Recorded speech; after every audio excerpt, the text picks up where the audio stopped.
Estamos acá en el estudio de Platinum FM con Priscila, la madre de Sebastián Ruiz, y Jairo, el padre de Bernardo Boada, dos jóvenes universitarios de 19 años que perdieron la vida en un accidente de tránsito en diciembre del 2020. Sí, gracias a Priscila, gracias a Jairo por estar aquí en los estudios de Platinum FM. Veíamos unas imágenes en video, leíamos la historia de Sebastián y de Bernardo. Increíble lo que pasó, ellos fallecieron en un accidente en la avenida occidental de Quito. Quiero comenzar con Priscila y también Jairo, bienvenido. Priscila, ¿quién era Sebastián Ruiz? Gracias por venir, buenas tardes. Gracias, Giovanni. Bueno, en primer lugar quería agradecerte a ti y a la Radio Platinum por el espacio que nos están dando de pedir justicia por nuestros hijos. Y también, si me permites, aprovechar, agradecer a la Fundación Cabat y a su presidenta, la señora Soraya Herrera, que también siempre nos ha apoyado en todo este proceso. ¿Quién era mi hijo? Perdón que se me corte la voz, pero... Sí. Mi hijo era un chico de 19 años que nació como un gran regalo para mí y para toda la familia realmente. Siempre preocupada por su bienestar, por su salud, por su educación. Desde pequeñito siempre sí fue un gran deportista. Le encantaba el taekwondo, el tenis, el fútbol. Y yo siempre, siempre muy orgullosa de él, siempre. Siempre acompañándolo, siempre con él, en todo lado. Bueno, ya en la universidad estaba cursando el segundo semestre de Administración de Empresas en la universidad. Se truncaron los sueños. Se truncaron totalmente sus planes, sus sueños. Él ya sabía incluso en dónde quería trabajar. Tenía tantos planes, o sea, era impresionante. Y por culpa de dos irresponsables que esa noche le quitaron la vida a él y a Juanito, que eran grandes amigos. Sí, Priscila. Jairo, ¿qué pasó? ¿Cómo fue? Por favor, a ver si nos acomodamos, si es tan amable. Jairo, claro. Muchas gracias. Jairo, bienvenido también y gracias por estar aquí en Platinum FM. Muchísimas gracias. Me hago eco también del agradecimiento de Priscila, a la Fundación Cabat, muy gentiles por sus amabilidades. A ver, sí, efectivamente creo que es súper importante plasmar un poco el tema de cómo se dieron Sí, por favor. las circunstancias para que se produzca este accidente. Hay dos participantes, realmente una persona que comete una infracción de tránsito y otra persona que manejaba el auto donde iban nuestros hijos. Era un chico de 18 años, recién adquirida su licencia hace 20 días, en estado etílico y manejando exceso de velocidad.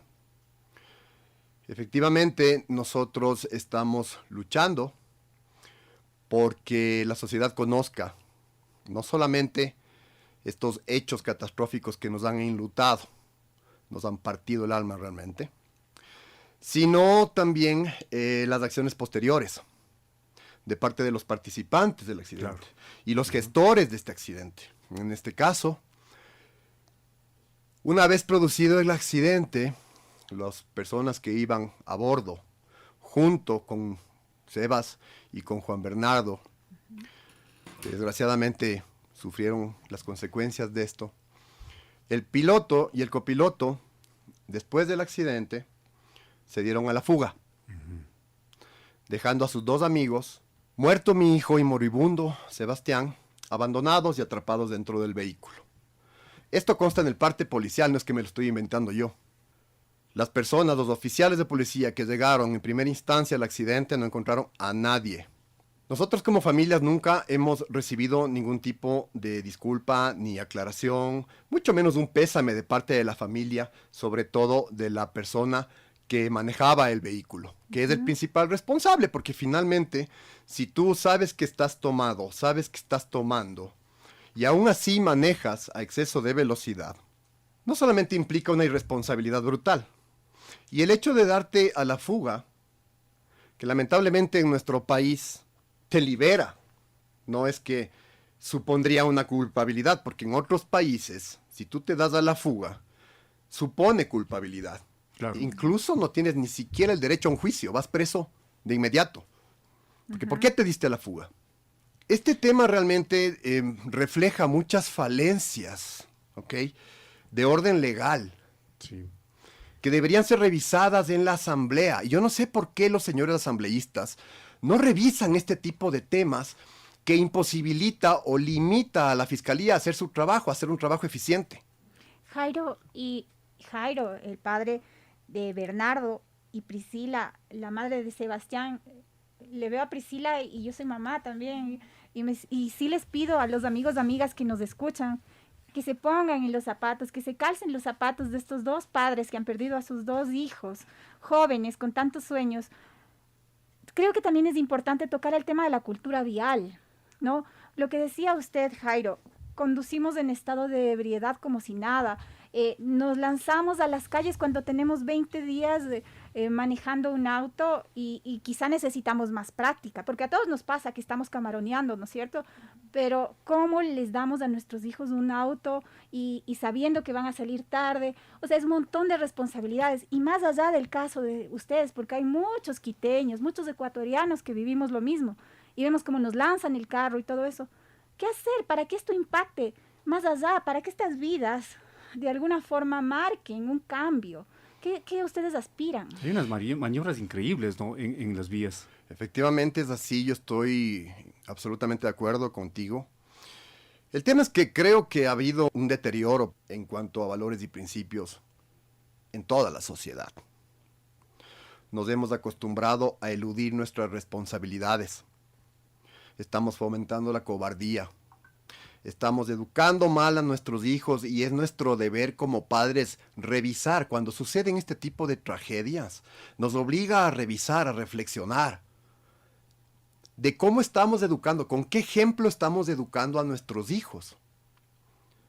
Si tu hijo, te pongo un ejemplo, si tu hijo te llega a la casa y te cuenta que copió en un examen, como gran cacao, y tú en vez de reprender esa conducta, ¿ok?, te solidarizas y le cuentas de manera chistosa de que tú también copiaste en algún momento y que es una actitud cotidiana y normal. Estamos generando precisamente esto y mira las consecuencias, ¿no? Si yo desde chiquito solapo las actitudes, los errores y las acciones equivocadas de mi hijo, las solapo, las tapo y no las corrijo, más adelante cuando mi hijo crezca va a hacer exactamente lo que no debe hacer. ¿Ok? Este tema de darse a la fuga refleja cobardía. Es así de simple. Sí. Jairo, quiero conocer un poco más de Bernardo. Él estaba en la universidad. ¿Qué años tenía? ¿Cómo era Juan Bernardo, Jairo? En mi hogar somos 3 personas. José Ignacio, mi hijo mayor. Juan Bernardo, mi hijo menor. Y mi persona. Su madre lamentablemente falleció hace un poco más de 13 años. Y yo me quedé con mis 2 cachorros, el José de 7 años y el Juanber de 5 años y medio, solo, y les he sacado adelante solo, lo cual me enorgullece en sobremanera.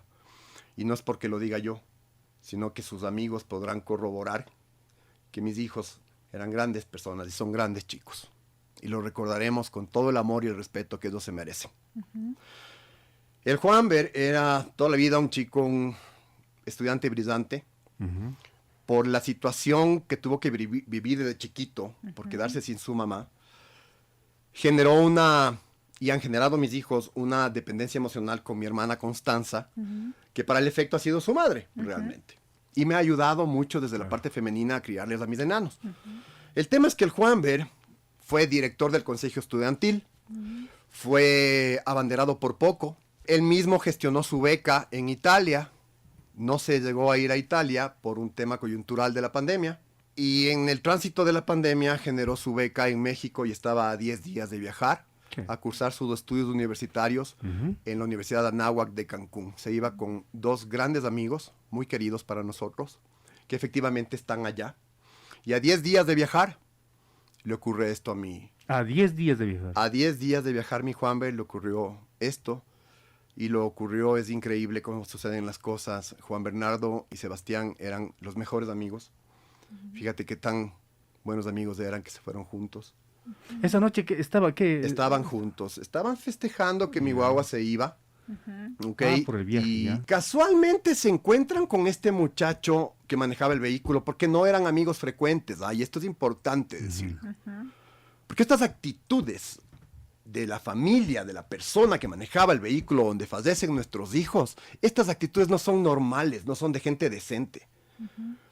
Y me extrañó muchísimo que nuestros hermosos enanos hayan tomado la decisión que, aún sabiendo que el piloto estaba borracho, subirse con este irresponsable. Las consecuencias están a la vista. ¿Qué nos enseña esto? Vean, por Dios, chicos. O sea, cuando sus padres, cuando les decimos, oye, si ves a alguien que está tomado, por Dios, no te trepes, no te subas, no te vayas con él. Coge un taxi, un Uber o lo que sea, Claro. y llega a la casa sano y salvo. Yo no sé por qué los chicos no nos hacen caso. O sea, yo no comprendo. Desde chiquitos se les dice, ve, mi hijo, por Dios. O sea, si algo, lo único que necesito de ti es que te cuides, que cuides tu integridad. Fíjate lo que les ocurrió a nuestros dos hermosos prospectos de seres humanos, porque eran unos hermosos chicos. Inteligentes, prestantes, capaces, beligerantes, con criterio, Con proyectos. con proyectos. Querida Priscila, a veces cuando somos muy jovencitos o ni siquiera los jovencitos pensamos, nunca nos va a pasar. Así No es. importa, me cruzo un semáforo, solito va el carro, les he escuchado que dicen, es como uno, cuando estoy tomadito no importa, se maneja solito, llega a la casa solo, esos chistes se oyen desde siempre, ¿no? ¿Qué decirles tú que estás viviendo como madre? ¿Qué decirles sobre esto, no? Y desgraciadamente no tenemos autoridades de tránsito, porque yo sí veo los policías, los agentes metropolitanos que mucho no nos ayudan, ¿no? Porque sí vemos, ¿no? Yo veo a diario y en eso sí soy bien crítica y en mis redes sociales yo siempre critico de ese tema, ¿no? Sí. ¿Qué les puedes decir? Yo realmente decirles que por favor, o sea, sean conscientes y no se dejen convencer de amigos, entre comillas, que les expone a riesgos, ¿no? Y incluso en este caso, empezando por el papá de este muchacho, ¿cómo es posible que le dé un auto a un hijo para que se vaya de fiesta? Sebastián me venía pidiendo a mí que yo le enseñe a manejar desde los 13 años. Mira lo que es, son 5 años tenerle a un hijo todos los días casi que le enseñe a manejar, que le enseñe a manejar. Y yo que le decía, no, mi amor, le decía, la ley de tránsito dice que recién a los 18 años puedes manejar. Y así llegaron sus 18 años y lo puse en una escuela de manejo. Ya tuvo su licencia, pero aún así no le daba el auto. Porque yo siempre le daba solamente si yo estaba al lado, ¿ya? Y nos íbamos, yo lo veía para probar, ver cómo maneja. Que practique, Que claro. practique. ¿Cómo le voy a dar un carro para que se vaya de fiesta? Él podía utilizar el taxi las veces que quiera, tenía carta abierta en eso. Yo no sé, ese día lo fueron siguiendo porque él ya se estaba regresando a la casa en Uber y lo fueron siguiendo y lo convencieron. Y esas Claro. son las consecuencias. Quiero conversar con Alexander, es padre de Sebastián, y con Vladimir Poronia, que es el abogado de Sebastián. Ellos se encuentran con nosotros a esta hora, 14:52. Esta historia de vida deja muchas lecciones. Y lo que decía Mariela, el llamado, ese mensaje para que hay que tomar conciencia en temas de tránsito. Alexander, gracias por estar aquí. Gracias a ustedes por el espacio. En realidad, quiero decirles que sin duda toda esta experiencia, mala experiencia que tuvimos, muy dolorosa, nos deja muchas lecciones. Yo posteaba el otro día en mi cuenta que realmente lo que hemos estado viviendo es un sendero lleno de espinos. Pero ¿sabes qué? Estamos caminando descalzos. Te encuentras con una serie de cosas a nivel legal, a nivel moral, Sí. a nivel de sociedad, de juventud. Nada se justifica las acciones que se dieron. Las acciones que fueron tomando los conductores para que el evento, para que el siniestro en el cual perdió la vida mi hijo, se dé de ese modo. Entonces sí hay que plantearnos hay muchas interrogantes, muchas dudas que sí debemos plantearnos como sociedad. Alexander, Yo. cuando hay estas cosas, se pasa un calvario primero en las oficinas judiciales y luego el impacto psicológico dentro de la familia. ¿Cómo están ahí? Mira, o sea, yo te cuento la parte personal, entiendo ¿Cómo que no soy el único, muchas familias haber pasado lo mismo, exactamente. Nosotros, cuando nos enteramos de la noticia del fallecimiento de nuestro hijo, desde ahí ha sido, se nos parte todo, te cambia todo, estás enfocado ahorita en enterrar a tu hijo, ¿sí? Te descuidas de la parte legal, o sea, no tiene importancia en ese momento, ¿sí? No conoces todas las circunstancias, cómo se dieron. Entonces, mal podríamos nosotros estar paralelamente trabajando en eso, ¿no? Claro. O sea, estás enterrando a tu hijo, ¿sí? Y por otro lado, claro, vas asentando un poco, digamos, como la cabeza y te vas enterando de las cosas y las circunstancias que llegaron al siniestro. Y ahí es donde es el calvario que tú decías, Giovanni. Es un calvario, es una lucha, es de estar ahí, es de estar constante, de enterarte de las leyes. Días metidos ahí. Días. Esto te demanda a ti todo el tiempo. ¿Sí? Desde Guayaquil nos dicen fuerza a esos padres. Y muchísimas gracias. Sí, en realidad la empatía de los padres es sin duda importante porque solo un padre puede entender el dolor de perder un hijo. El solo imaginarte el perder un hijo te duele. Claro. 14:55 minutos. Solo en el tramo final quiero consultar al doctor Vladimir Porognia. Él es abogado de la familia de Sebastián. Doctor, ¿cómo está este proceso en este momento en la parte judicial, por favor? Estimado Giovanni, muy buenas tardes. Bienvenido. Así a toda la radio escucha que nos están oyendo en esta tarde tan importante. A ver, te comento, un poquito para ir entrelazando entre las entrevistas anteriores y las actuales, para ponerles en contexto, si es que existe un accidente de tránsito, en este caso es con resultado de muerte, si es que algún conductor se presume que se echó a la fuga, no es detenido flagrantemente. ¿Qué es lo que pasa cuando no se lo detiene flagrantemente? Flagrantemente es en ese instante o dentro de las 24 horas cuando existe una persecución ininterrumpida. Entonces, el no existir flagrancia pasa a una etapa que se llama investigación previa. Como su nombre lo dice, es previo a un proceso penal. Y el nudo crítico del sector justicia en esta parte es justo eso, que la investigación previa puede durar de hasta 1 año si los delitos son sancionados con pena privativa de libertad hasta 5 años. Si superan los 5 años puede durar hasta 2 años. Entonces, la ley establece esos plazos. Y es más, en mi experiencia, he trabajado en la Fiscalía General del Estado, en el Consejo de la Judicatura y varios años en el libre ejercicio. Estos plazos incluso llegan a superar. Existen varios factores, como es el tema de una carga procesal muy grande. En el caso particular, el fiscal que llevaba la causa, tengo entendido que se jubiló, y está una señorita fiscal que es muy agenciosa en la medida de sus posibilidades, pero es una fiscal encargada de 2 despachos, y cada despacho tiene varios expedientes. Entonces también falla un poco a veces la institución, al no tener el personal adecuado, completo, al poner justo si es que algún funcionario dejó la institución, ocupar de forma oportuna ese puesto para que se pueda obviamente agilizar las investigaciones. Pero el proceso no está parado. Continúa, obviamente, como digo, la carga procesal de una fiscal lleva 2 despachos, tiene su propia carga procesal del despacho que es titular y del que está encargado. Entonces tiene acumulación de versiones, diligencias, audiencias, reconocimientos del lugar, reconstrucción del lugar de los hechos que son propios de materia de tránsito. Muy bien, doctor. Muy bien, gracias a quienes nos han acompañado esta tarde, a los familiares de Sebastián Ruiz y Bernardo Boada, 2 jóvenes universitarios de 19 años apenas que perdieron la vida en un accidente de tránsito. Gracias por estar aquí con nosotros. Gracias a ustedes. A esos padres, a esa madre, un abrazo solidario y por favor, conduzcamos con responsabilidad.